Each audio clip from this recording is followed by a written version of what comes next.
जय हिंद दोस्तों। आज हम क्लास 10th के मैथ का चैप्टर नंबर 1.2 बनाने जा रहे हैं।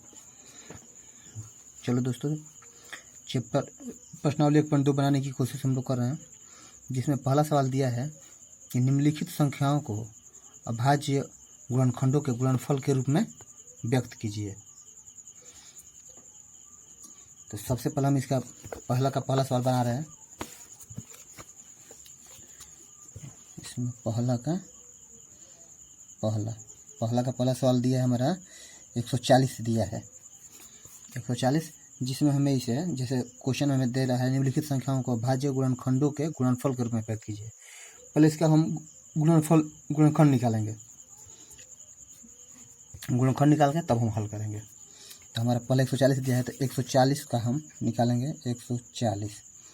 अब इसका निकालेंगे, जैसे ये 2 से 70 बार में, 2 से 35, 5 से 7, 7 से 1। इसका सबसे छोटा रूप तक हम निकाल लेंगे। इसके बाद हम अब लिखेंगे हम, जैसे 140 का हम निकाल रहे हैं तो 140 बराबर लिखेंगे 2 गुने 2 गुने 5 गुने 7। अब इसमें हम करेंगे क्या है, जो संख्या जितनी बार होगी, चाहे वो 2 हो या कोई हो, हम उसका पावर लिख देंगे। जैसे इसमें 2 हमारा 2 बार आया है, तो क्या करेंगे, हम 2 का पावर 2 लिख देंगे। बाकी का संख्या अगर डबल है तो उसका पावर लिखेंगे, या नहीं है तो ऐसे ही उतार देंगे। इसके बाद इसका हो जाएगा 5 गुना 7, जो हमारा बच गया। अब हमारा यही आंसर हो जाएगा। बहुत आसान सवाल है, बनाने में कोई दिक्कत नहीं है। वैसे इसका दूसरा, वैसे दोस्तों इसमें बहुत आसान दिया है, तो चलो फिर दूसरा बना रहे हैं। दूसरा दिया है हमारा 156। अब हम क्या करेंगे, 156 का गुणनखंड निकालेंगे। तो हमारा 2 से हो जाएगा 7, तो 7 14 2 8,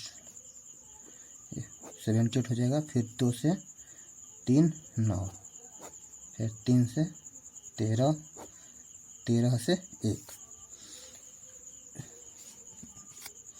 अब बराबर हो जाएगा 156 बराबर हो जाएगा 2 गुना 2 गुना 3 गुना 13, जिसको हम, जैसे इसमें 2 हमारा है, 2 तो 2 का पावर हम इसको 2 लिख देंगे, गुना 3 1 है तो ऐसे ही उतार देंगे। फिर 13 हमारा 1 है, ऐसे ही उतार देंगे। यही हमारा आंसर हो जाएगा। इसी का फिर अब तीसरा बना रहे हैं। पहला का तीसरा हमारा सवाल दिया है 3825। 3825, इसका हम गुणनखंड निकालेंगे। तो हो जाएगा हमारा 25 है तो कितना से कटेगा, अगर हम इसका 3 से निकालें तो 3 1 में 3, 3 2 6, 3 7 21, 3 5 15, 1275 बार में जाएगा। फिर इसका हम अगर 3 से निकालें, 3 4 12, 3 2 6, 3 5 15, 425 बार में जाएगा। फिर अगर 5 से निकालें तो 5 8 40, 50 25, 85 बार में। फिर 5 से 17 बार में, और 17 से 1 बार में जाएगा। सॉरी दोस्तों। अब इसका हम क्या करेंगे, जब इसका सबसे न्यूनतम माना जाएगा तो फिर हम इसका गुणनखंड लिखेंगे।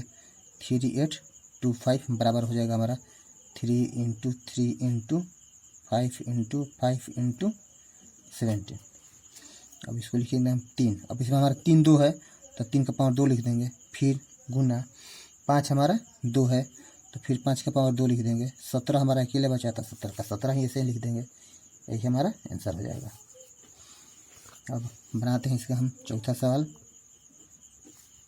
चौथा हमारा दिया है 5005। 5005 5005 का हम निकालते हैं। 5005 इसको हम, ये तो 5 से तो चला जाएगा, तो 5 1 0 0 1 हो जाएगा। फिर हम इसको 7 से ले जा रहे हैं, तो 7 कम 7, 7 चौक 28, 7 21, 143 बार में चला जाएगा। अब फिर हम इसको 13 से अगर कटाएँ तो 11 बार में चला जाएगा। फिर 11 से घटाएंगे तो 1 बार में। तो हमारा 5005 के गुणनखंड कितना आ गया 5005, तो हो जाएगा 5 गुना 7 गुना 11 गुना 13 या 13 गुना 11, कोई अंतर नहीं पड़ता है इससे। तो इसमें तो हमारा कोई संख्या डबल है नहीं, तो इसको ऐसे ही छोड़ देंगे, यही हमारा आंसर हो जाएगा। अब इसका पहला का 5वां अंतिम सवाल बना रहे हैं।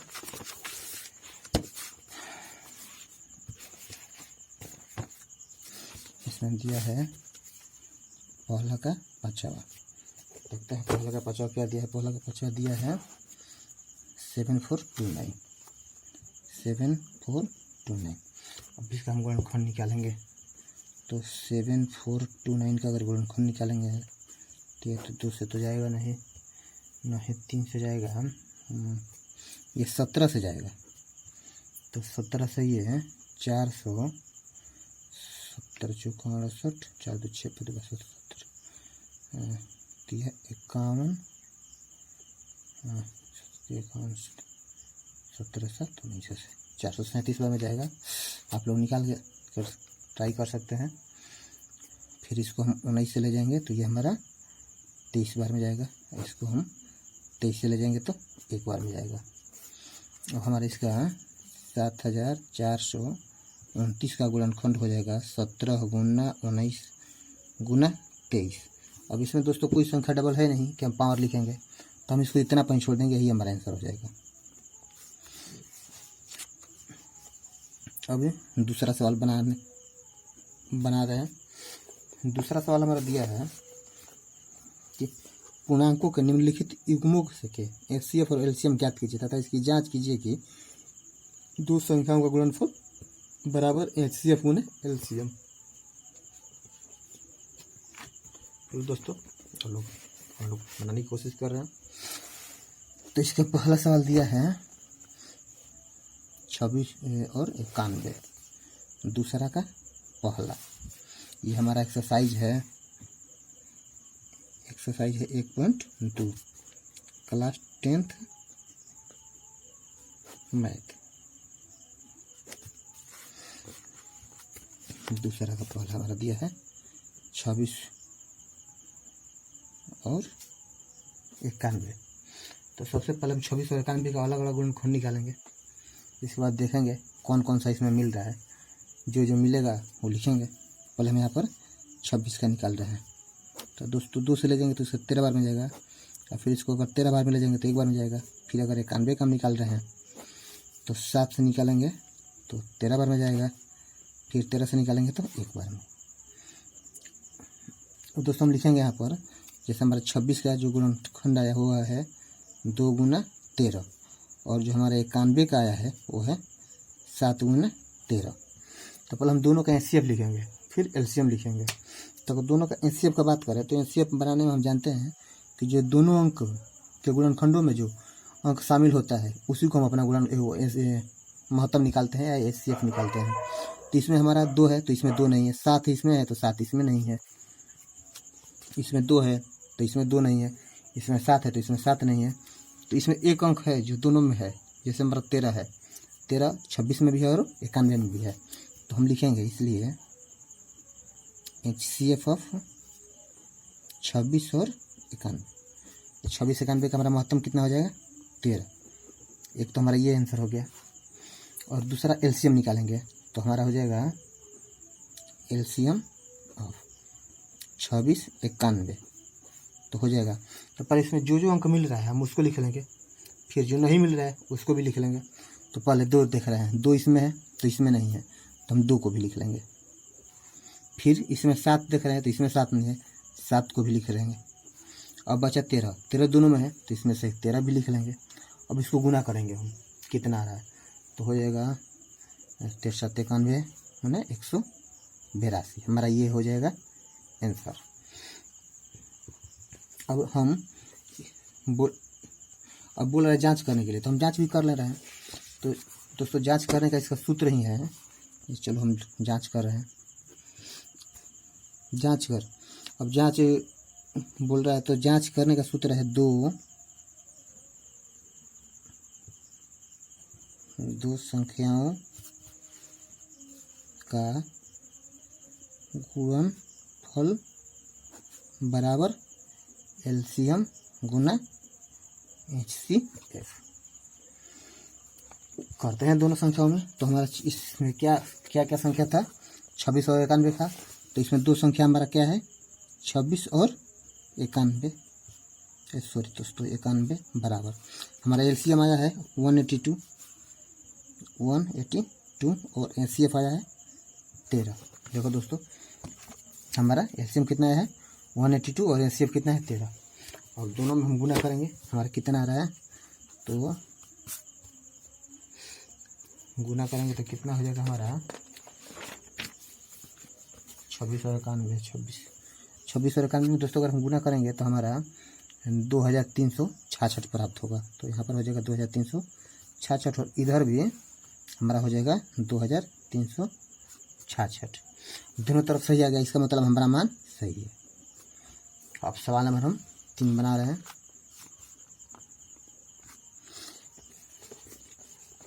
सवाल नंबर 3 में दिया है अभाज्य गुणनखंड विधि द्वारा निम्नलिखित पूर्णांकों के HCF और LCM ज्ञात कीजिए। अब इसका अभाज्य गुणनखंड विधि द्वारा बनाने की कोशिश कर रहा है, जैसे कि सवाल में दिया गया है। तो तीसरा का जो पहला हमारा सवाल है वो है 12, 15 और 21। तो तीसरा का पहला 12, 15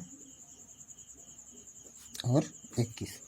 तो सबसे पहले हम इसका एलसीएम निकालेंगे एक एक करके, इसके बाद देखते हैं क्या क्या हमें मिलता है। तो सबसे पहले हम यहाँ पर, या आप इस चाहे तो रफ में भी निकाल सकते हैं, यहाँ पर भी निकाल सकते हैं, कोई दिक्कत नहीं है, ये आपके ऊपर डिपेंड करता है। हमें बस इसका जो गुणनखंड आएगा उससे मतलब है, तो हम यहीं पर निकाल दे रहे हैं। तो 2 से हमारा हो जाएगा 6, 2 से 3, 3 से 1, फिर हम 15 का निकाल लेंगे, 3 से 5, 5 से 1, फिर हमारा 21 बच्चा, तो 21 का निकालेंगे, 3 से 7, 7 से 1। अब तीनों को हम यहाँ पर लिख लेंगे। तो हमारा जो 12 का गुणनफल आया है वो है 2 गुने 2 गुने 3, तो लिख लेंगे 2 गुने 2 गुने 3। फिर 15 का लिख लेंगे, तो 15 का गुणनफल हमारा आया है 3 गुना 5। फिर 21 का लिख लेंगे 3 गुना 7। अब देखेंगे इसका हम HCF निकालेंगे, देखेंगे इसमें कौन कौन सा मिल रहा है। तो इसमें एक 3 ही ऐसा है जो तीनों पद में है, यहाँ पर भी 3 है, इसमें भी 3 है, इसमें भी 3 है। तो जो हमारा HCF हो जाएगा वो HCF 12, 15, 21, तीनों का इसमें हमारा कितना हो जाएगा 3। एक तो हमारा ये आंसर हो गया। अब इसका बोल रहा है एलसीएम निकालने के लिए, इसका भी एलसीएम निकालते हैं। तो एलसीएम कितना हो जाएगा 12, 15, 21 का एलसीएम कितना हो जाएगा। तो पहले जो मैच करा है उसको लिखेंगे, या जो कोई आप लिख सकते हैं, या आपको डिपेंड करता है। चलो इसमें 2 है, 2 इसमें इस पद में भी नहीं है, इसमें भी नहीं, लेकिन फिर भी इसको हम लिखेंगे 2 गुना 2। इसके बाद आते हैं 3 पर, 3 बचा, तो 3 तो हमारा तीनों पद में है, तो 3 भी लिखेंगे। फिर देखते हैं इसमें 5 बचा है, तो 5 बाकी 2 में नहीं है, 5 लिख लेंगे, और 7 बचा है तो 7 भी लिख लेंगे। अब क्या करेंगे, सबका हम गुणा कर देंगे, तो हमारा गुणा करना पा जाएगा 2 दूनी 4 3 12 50 60 6 7 42 420। हमारा गुणनफल आ जाएगा 420। हमारा एक ये आंसर हो जाएगा। दोनों निकाल दिए HCF और LCM। अब हम सवाल नंबर 4 बना रहे हैं। दोस्तों अगर आप लोगों को कोई कठिनाई आ रही हो तो आप हमें मैसेज कर सकते हैं, कमेंट कर सकते हैं, हम आपकी हर कठिनाई को दूर करने की कोशिश करेंगे। 4 नंबर में दिया है कि HCF ऑफ 306 और 657 बराबर 9। माने इसका मतलब ये हुआ कि 306 और 657 का HCF हमारा दिया है वो है 9। अब बोला इसका 306 और 657 का LCM निकाले। हमें HCF दिया है और LCM निकालना है। तो चलो निकालते हैं हम लोग। तो हमारा दिया है, जैसे कि यहाँ पर आप लिख सकते हैं, दिया गया है, क्या दिया है, तो HCF ऑफ 306 और 657 57 बराबर 9 हमारा दिया गया है। LCM ऑफ 306 657 बराबर हमें निकालना है।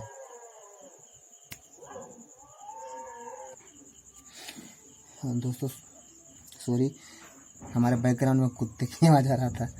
बगल में ही गली है, गली में घर हमारा, तो वहीं पर उसे भौंक रहे थे। चलो हम सवाल बना रहे हैं 4 नंबर। तो हमारा इसका NCF दिया और हमें LCM ज्ञात करना है। तो एक सूत्र हम ऊपर भी लिखे हैं, हम जानते हैं कि, अभी थोड़ा देर पहले हमने एक सूत्र लिखा था, दो संख्याओं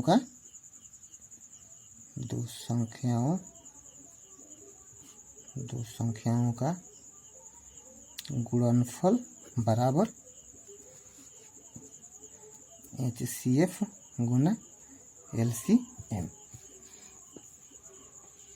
चलो अब जो दो संख्याएं हमें दो सवाल में क्या क्या दिया गया है, एक तो 306 है और एक 657 है। बाकी HCF हमारा दोनों का 9 दिया गया है, LCM हमें ज्ञात करना है।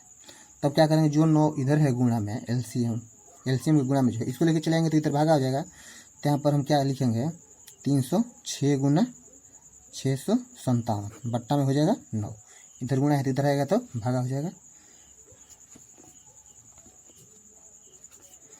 बराबर यहाँ पर क्या हो जाएगा हमारा LCM। अब इसको हम कटाएंगे तो 9 से कौन कटेगा, 29 27 24 36, 9 से हमारा ये कट जाएगा, 29 27 चौका 36, 34 बार में ये कट जाएगा।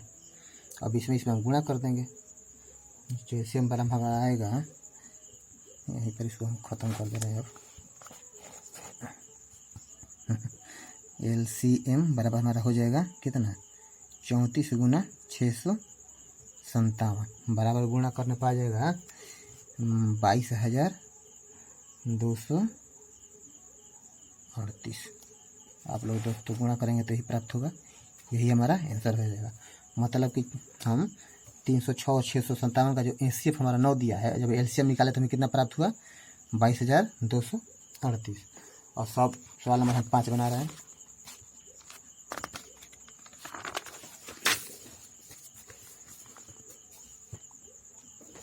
सवाल नंबर 5 इसमें दे रहा है कि जांच कीजिए कि क्या किसी प्रकृत संख्या n के लिए संख्या 6 के पावर n अंक 0 पर समाप्त हो सकती है। मतलब ये है कि अगर 6 का पावर हम कोई ऐसा है प्रकृत संख्या जिसको हम रखेंगे तो उसको हल करने पर हमें 0 प्राप्त होगा, क्या 0 पर समाप्त होगा। 0 पर समाप्त होने का मतलब कि 6 पर 0, 7 पर 0, 8 पर 0 ऐसे ही।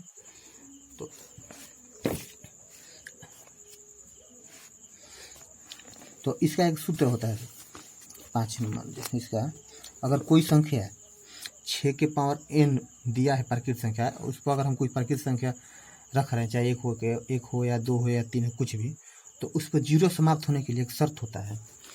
तो इसको हम ऐसे लिखेंगे,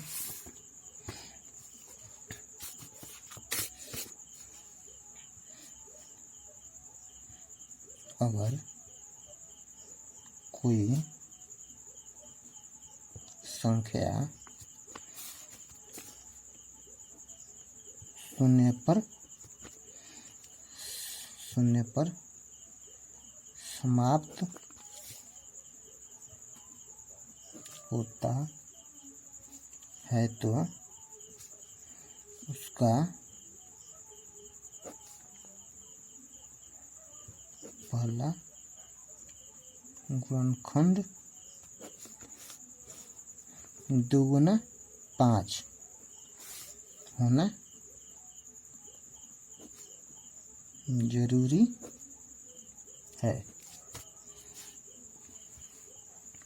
कोई भी संख्या का अगर गुणनखंड हमें 2 गुने 5 पहले आता है तो उस संख्या का प्रकृत संख्या अगर हम कोई भी पावर देंगे, जैसे 1 2 3 4 5, तो कोई ना कोई ऐसा संख्या जरूर होगा जिसको अगर घात हम उस पर लगाएंगे तो हमें शून्य प्राप्त होगा।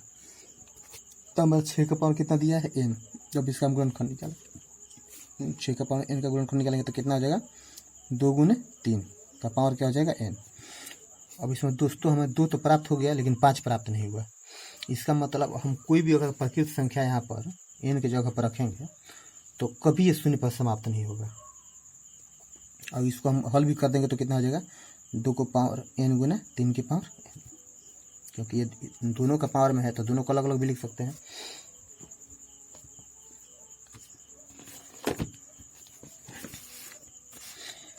हमें आना चाहिए कितना 2 के पावर 2 गुना 5 के पावर n आना चाहिए, लेकिन हमें मिला क्या 2 गुना 3 के पावर n। तो ये इस n की जगह पर अगर हम कोई प्राकृतिक संख्या रखेंगे तो ये कभी भी शून्य पर समाप्त नहीं होगा। अतः इसको हम इस प्रकार लिखेंगे, हमें आना चाहिए 2 के पावर n गुना 5 के पावर n। तो परंतु 6 के पावर n के अभाज्य गुणन खंडों में 5 नहीं आया। अर्थात इसका मतलब ये हुआ, अर्थात कोई संख्या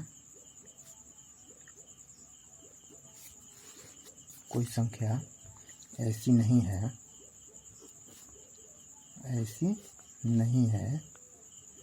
जिसके अंत में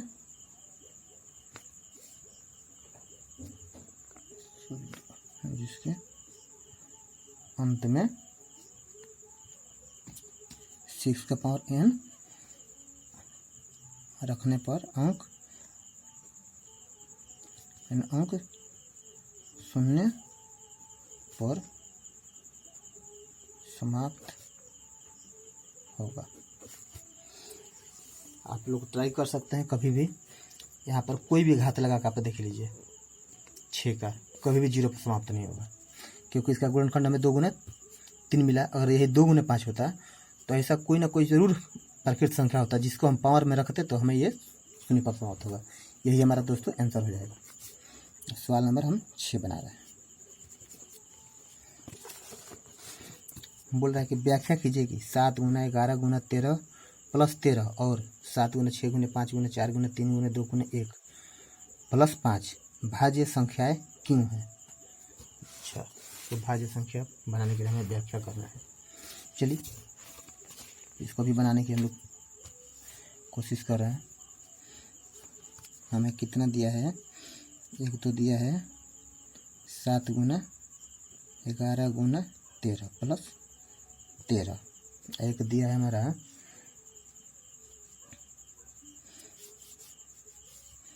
इसी को हम मान के चला रहे पहले केस वन में हमें पहले ये दिया है।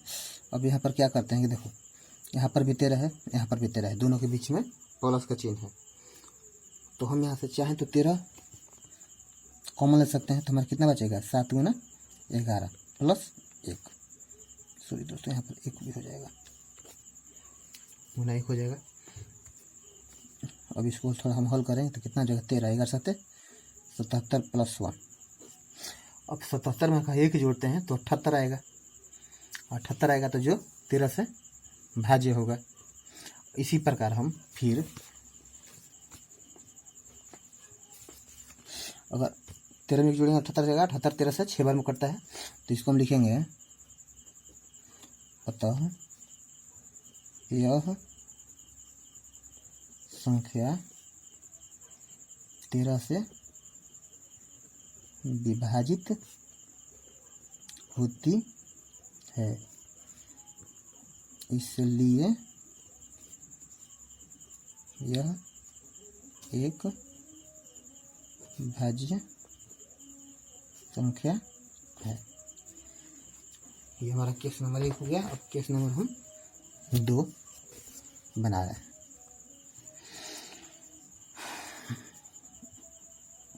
केस में हमारा 2 में हमारा दिया है 7 गुना 6 गुना 5 गुना 4 गुना 3 गुना 1 प्लस 5।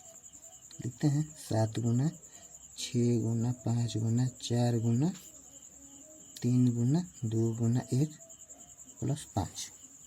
अब देखो दोस्तों, इसमें हम क्या कॉमन ले सकते हैं। प्लस में 5 है, यहाँ पर भी 5 है, तो 5 तो हम कॉमन निकाल ही सकते हैं। तो 5 अगर कॉमन निकालेंगे तो हमारा क्या बचेगा, 7 गुना 6 गुना 1 गुना 4 गुना 3 गुना 2 गुना 1, प्लस में क्या हो जाएगा 1। अब इसको हम गुना करेंगे, तो इसको भी गुना करेंगे। अब लोग दोस्तों गुना कर लेना, ये गुना करने पर ये भी भाज्य हो जाएगा, 2 दूनी 6 हो जाएगा 24, तो 42। 1 मिनट हम कर ही दे रहे हैं और ऊपर कर रहे हैं। 3 दूनी 6, 6 जाएगा 24, 24 42।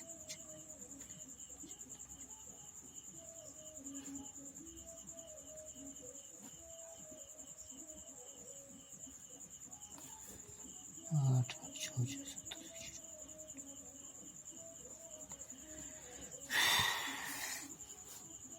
6 को 42 है, 4 3 12 12 24 42 24, 4 दूनी 8 4 चौका 16, 2 दूनी 4 2 दूनी 4 4 दूनी 8 8 6 6 10 8 9 10। ये हम गुणा करेंगे तो कितना हो जाएगा 1008 प्लस में 1।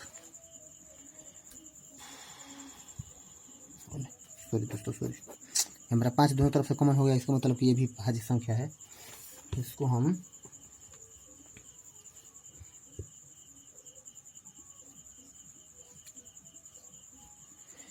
लिखेंगे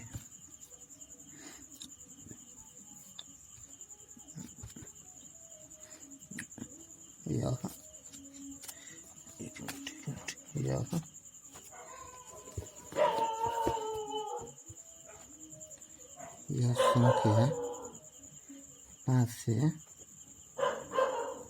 विभाजित है, इसलिए यह एक भाज्य संख्या है। हमारा आंसर हो जाएगा। इसमें हम भाज्य संख्या मतलब जिसका एक और खुद की संख्या से अधिक गुणनखंड हो, तो इतना अधिक गुणनखंड है तो भी 5 से विभाजित हो जाएगा। अब बचा सवाल नंबर इस चैप्टर का 7वां सवाल बोला है, किसी खेल के मैदान के चारों ओर एक वृत्ताकार पथ है। इस मैदान का एक चक्कर लगाने में सोनिया को 18 मिनट लगते हैं, जबकि इसी मैदान का एक चक्कर लगाने में रवि को 12 मिनट लगते हैं। मान लीजिए वे दोनों एक ही स्थान और एक ही समय पर चलना प्रारंभ करके एक ही दिशा में चलते हैं, कितने समय बाद वे पुनः प्रारंभिक स्थान पर मिलेंगे। जैसे ये वृत्ताकार खेल का मैदान बोला है, एक हम वृत्ताकार मान लो यहाँ पर खेल का मैदान बना रहे हैं।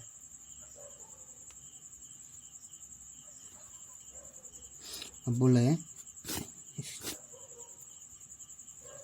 वृत्ताकार पथ भी बोल रहा है, चलो हम वृत्ताकार एक पथ भी बना दे रहे हैं।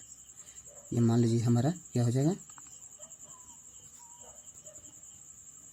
तो ये हो जाएगा हमारा मैदान, ये हमारा हो जाएगा क्या रास्ता। अब मान लो कि यहाँ पर रास्ता पे इस वृत्ताकार पथ पे यहाँ पर गेट लगा है, एक सोनिया है रवि है,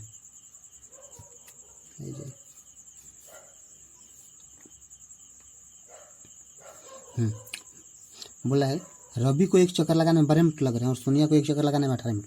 सोनिया है जो एक चक्कर में 18 मिनट लेती है, और वही रवि लड़का है जो इससे तेज दौड़ता है, एक चक्कर लगाने में 12 मिनट लेता है।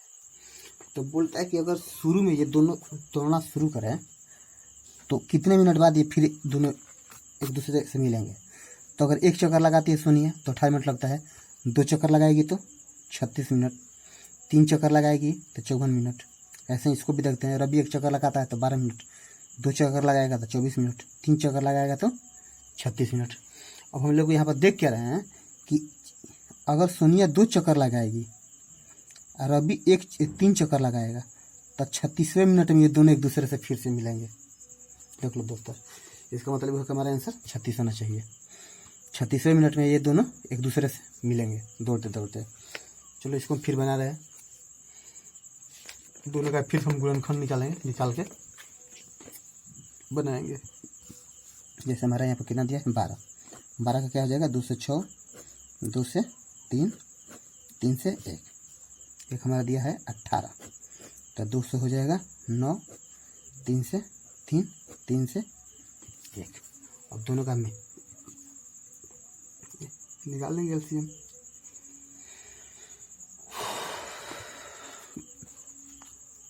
तो हमारा जो एलसीएम ऑफ 12 कितना आया है, 2 गुना 2 गुना 3, और एलसीएम ऑफ 18 कितना आया है, 2 गुना 3 गुना 3। अब हम दोनों का क्या करेंगे, दोनों के साथ में निकालेंगे। तो एलसीएम ऑफ 12 और 18 क्या क्या हो जाएगा, तो क्या क्या मैच करा देख रहे हैं, दोनों में 2 है, एक 2 ले लेंगे, इसमें 2 है इसमें नहीं है 2 ले लेंगे, इसमें 3 है इसमें 3 है 3 भी ले लेंगे, इसमें 3 है उसमें 3 नहीं है तो फिर 3 भी ले लेंगे। अब गुना कर देंगे, 3 तरीका 9, 9 दूनी 18, 18 दूनी 36, 36वें मिनट में एक दूसरे से वे लोग मिलेंगे। यही हमारा क्या हो जाएगा, 36वां मिनट आंसर हो जाएगा।